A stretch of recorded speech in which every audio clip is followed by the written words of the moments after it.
Hi guys, आपका हमारे YouTube channel LKPCM study में हार्दिक स्वागत एवं अभिनंदन है। जैसा कि आपने हमारी पिछली वीडियो में देखा था, क्लास 6 मैथ 2A को फिनिश किया था हमने, ठीक है। तो आज की वीडियो में हम देखने वाले हैं क्लास 6 मैथ 2B को आज हम फिनिश करेंगे, ठीक है। इसी के साथ मैं कुछ दो लाइनें बोलना चाहूँगा कि ज़िंदगी दुख और हर्ष की होती है। ज़िंदगी दुख और हर्ष की होती है, कीमत जीत की नहीं संघर्ष की होती है, ठीक है। इन्हीं लाइनों के साथ आज हम देखेंगे अभ्यास 2B। तो इसमें पहला प्रश्न है कि संख्या रेखा पर अंकित योग तथ्यों को लिखिए। जैसे कि यहाँ पर संख्या रेखा दी हुई है, तो ये संख्या रेखा में जो योग तथ्य हैं, ठीक है, इनको हमें लिखना है। तो चलिए देखते हैं कैसे करके इनको हम लिखेंगे, सॉल्व करेंगे, इसके लिए हल करेंगे। जैसे यहाँ से ये संख्या रेखा मतलब है खींची हुई 0 से लेकर 4, ठीक है। तो इसके और इसके बीच में हम देख लेंगे कितने अंक हैं 0 से 4 के बीच में। तो 1 2 3 4, तो यहाँ पर हम लिख लेंगे 4, ठीक है। प्लस योग बोल रहा है, यानी कि प्लस करना है हमें। इसके बाद अब 4 और 9 के बीच में देखेंगे कितने अंक हैं, ठीक है, 4 और 9 तक। तो 4 5 6 1 2 3 4 5, ठीक है। तो 4 + 5 बराबर कितने हो जाएंगे 9, ठीक है।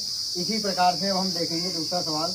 यहाँ पर आप देखेंगे कि 0 से पहले ये 5 तक है, फिर 5 से 11 तक, ठीक है। तो यहाँ पर हम हल करेंगे इसको।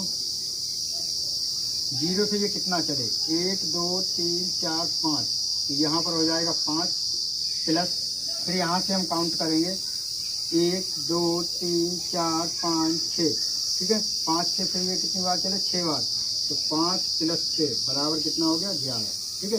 यही यहाँ पर जो टोटल आ रहा है 11, इसका मतलब 5 + 6 बराबर 11। इसी प्रकार से आप देखेंगे कि यहाँ से यहाँ तक 4 और फिर यहाँ से 9 तक जो है 5, ठीक है। तो यहाँ पर टोटल कितना आ गया 9, इसलिए 4 + 5 बराबर 9। इसी प्रकार से अब हम देखेंगे प्रश्न नंबर 2 को। निम्नांकित तथ्यों को संख्या रेखा पर दिखाइए। जैसा कि यहाँ पर पहले क्या था, संख्या रेखा दी हुई थी, हमने योग तथ्यों को लिखा। अब यहाँ पर योग तथ्य दिए हुए हैं, हमें संख्या रेखा को प्रदर्शित करना है, ठीक है। तो यहाँ पर हम क्या करेंगे, एक रेखा खींचेंगे इस टाइप से, ठीक है। अब यहाँ पर जो है टोटल कितने अंक हैं 9, ठीक है। तो हमें 9 से कम नहीं लिखना है, बल्कि 9 से आप ज़्यादा कर सकते हैं, 10 कर लो 12 कर लो, ठीक है, लेकिन 9 से कम नहीं करेंगे। तो 0 1 2 3 4 5 6 7 8 9, ठीक है। हम एक अंक और बढ़ा लेते हैं 2 10, चलिए 10 तक देखते हैं, ठीक है। अब यहाँ से ये पहले 5 चलें, ठीक है, यानी कि शुरुआती अंक क्या है हमारा 5। तो हम 0 से चलेंगे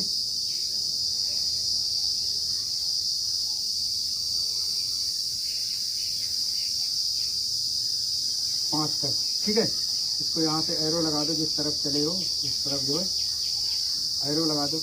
उसके बाद अब ये कितना चले हैं 4, 5 के बाद तो ये कितना चले 4, तो 1 2 3 4 यहाँ से आप चलेंगे और यहाँ 9 तक, ठीक है। इसको भी यहाँ से एरो से प्रेजेंट कर दो, ठीक है। अब यहाँ पर देखेंगे ये एक लाइन और इसको जोड़ने के लिए खींच दो, ठीक है, इस प्रकार से। तो ये हो गया 0 से ये पहले कहाँ चले 5 तक, 1 2 3 4 5, फिर 5 से ये 9 तक चले कितने अंक 4, 1 2 3 4, इसीलिए 5 + 4 बराबर कितना हो गया हमारा 9। इसी प्रकार से अब हम दूसरा वाला प्रश्न करेंगे, ठीक है। इसमें भी 0 से 5 तक ये चले, तो संख्या रेखा खींचेंगे पहले, ठीक है। 0 1 2 3 4 5, तो यहाँ से हम पॉइंट लेंगे और यहाँ से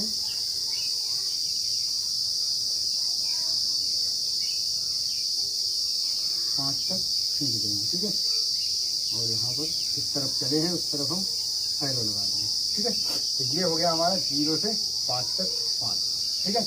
अब यहाँ पर तीसरे सवाल में क्या दिया हुआ है कि 2 + 3 + 4 बराबर 9। तो यहाँ पर हम पहले संख्या रेखा खींचेंगे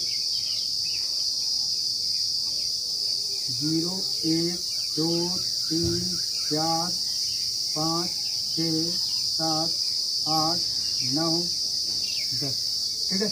अब यहाँ पर देखेंगे पहले ये चले 2, ठीक है। 2 बार चले तो 0 से हम चलेंगे 2 तक, 0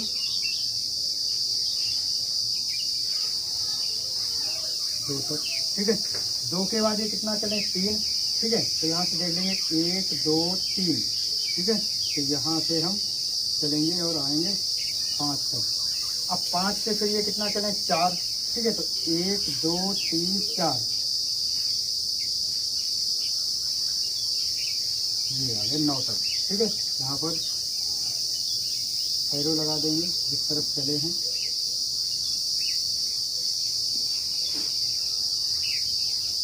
ये लाइन खींच देंगे सीधी योग वाली,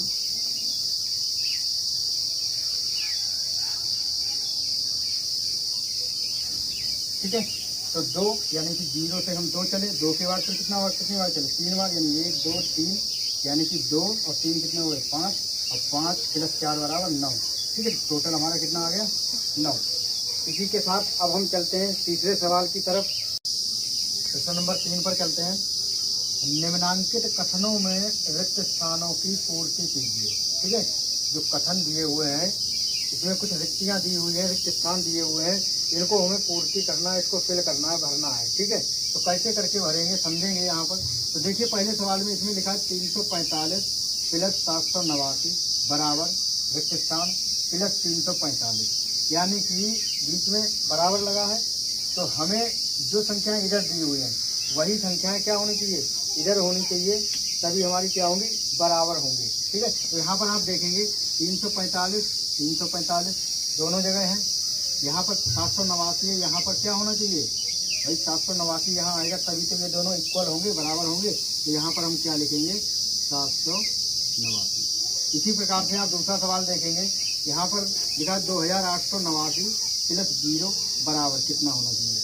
मैंने बताया था पिछली वीडियो में कि किसी भी संख्या को 0 को जोड़ने पर या किसी भी संख्या में 0 को जोड़ने पर संख्या का मान नहीं बदलता है, ठीक है। ये संख्या उस संख्या पर कोई भी प्रभाव नहीं पड़ता है यदि आप 0 को उसमें जोड़ रहे हैं, ऐड कर रहे हैं, ठीक है। तो 2889 में जो हम 0 को जोड़ेंगे तो ये क्या रहेगा, वही संख्या रहेगी 2889, ठीक है। ये दोनों हो गए इक्वल, बराबर हो गए।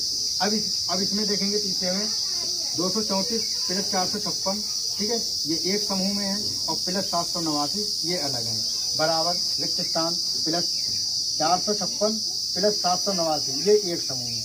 यहाँ पर जो है आप देखेंगे कि योग का सहचर्य प्रयोग हुआ है, यानी कि जो 3 संख्याएं दी होंगी उसके 2 का समूह बनाने पर और दोबारा से उसको संख्या को चेंज करने पर उसमें कोई भी परिवर्तन नहीं होता है, जोड़ वही रहता है। तो जैसे यहाँ पर 234 456 यहाँ पर क्या क्या हमें मिल रहा है, ठीक है। तो यहाँ पर इन्होंने क्या किया कि 456 और 789 इन 2 का यहाँ पर इन्होंने समूह बना लिया है, ठीक है। तो कौन सी संख्या यहाँ पर बराबर करने के लिए कौन सी संख्या लिखनी पड़ेगी 234, यानी इसमें देखेंगे आप 234 और 456 का इन्होंने समूह बनाया, और जबकि इसमें इन्होंने क्या किया 456 और 789 का समूह बनाया। तो यहाँ पर इसको बराबर करने के लिए हमें कौन सी संख्या लिखनी पड़ेगी 234, ठीक है। तो यहाँ पर हम लिखेंगे 234। अब ये दोनों क्या हो गए इक्वल हो गए, एक दूसरे के बराबर हो गए। अब चलते हैं चौथे सवाल में। इसमें क्या लिखा है, इसमें लिखा है कि पूर्ण संख्याओं के लिए घटाने की संक्रिया क्रम विनिमय नहीं है, 3 विभिन्न युग में लेकर इसकी जांच कीजिए। सही बात कही है इन्होंने कि पूर्ण संख्याओं के लिए घटाने की संक्रिया जो क्रम विनिमय है, क्रम विनिमय मतलब बदलना, अदला बदली जब हम करेंगे तो वो इसके लिए लागू नहीं है घटाने के लिए, ठीक है। तो इसके लिए आप जो है इनके लिए बताना है कि 3 विभिन्न युग में लेकर कोई 2 जोड़े मतलब 3 जोड़े मतलब जो है लेकर के, युग मतलब होता है जोड़ा, ठीक है। तो लेकर के इसकी जांच कीजिए। हम कुछ 3 सवाल इसमें रखेंगे और उसकी जांच करेंगे कि यह सही है या गलत है, ठीक है। सॉल्व करेंगे। जैसे मान लो कोई सवाल कोई भी अंक ले लो 2, जैसे हमने यहाँ पे ले लिया 7, ठीक है। तो 7 - 8 बराबर कितना हो जाएगा -1। इसी प्रकार से अगर हम इसको चेंज करते हैं तो क्या हो जाएगा 8 - 7 बराबर क्या हो जाएगा 1। आप देखेंगे कि यहाँ पर ये पूर्ण संख्या नहीं है, ये पूर्ण संख्या है, यानी कि ये मतलब बराबर होने चाहिए थे, जबकि ये बराबर नहीं है, समान नहीं आ रहा है, ठीक है। तो ये जो है क्रम विनिमय संक्रिया मतलब जो है पूर्ण संख्या में लागू नहीं होती है, योग के परिगुण में लागू नहीं है। ठीक है, इसी प्रकार से दूसरा सवाल देखेंगे, कोई दूसरा एग्जाम्पल लेंगे। मान लीजिए यहाँ पर हमने ले लिया 5 और यहाँ पे ले लिया 7। ठीक है, तो 5 में से 7 जब घटाएंगे तो कितना आ जाएगा, माइनस के 2। और इसी को अगर हम क्रम मतलब बदल दें इसका, ठीक है, तो कितना हो जाएगा 7 माइनस के 5, यहाँ पर आप देखेंगे कितना आया 2। ठीक है, तो ये भी अलग अलग आंसर आ रहे हैं। ठीक है, इसी प्रकार से एक एग्जाम्पल और ले लेते हैं। यहाँ पर हमने ले लिया 8 माइनस 5 बराबर 3। अब इसको हम अगर चेंज करते हैं तो 5 माइनस 8 बराबर -3। तो आप देखेंगे कि ये जो है मतलब घटाने की जो संक्रिया है वो क्रम विनिमय में लागू नहीं होती है। ये एग्जाम्पल के थ्रू हमने प्रूव कर दिया, इसकी जांच कर दी है। ठीक है, तो इसी के साथ अब हम वीडियो को स्टॉप करते हैं और हमारे चैनल को मतलब सब्सक्राइब करें, लाइक करें, शेयर करें। ठीक है, और नेक्स्ट वीडियो में आप देखेंगे 2C को। ठीक है, तब तक के लिए जय हिंद, जय भारत, वंदे मातरम।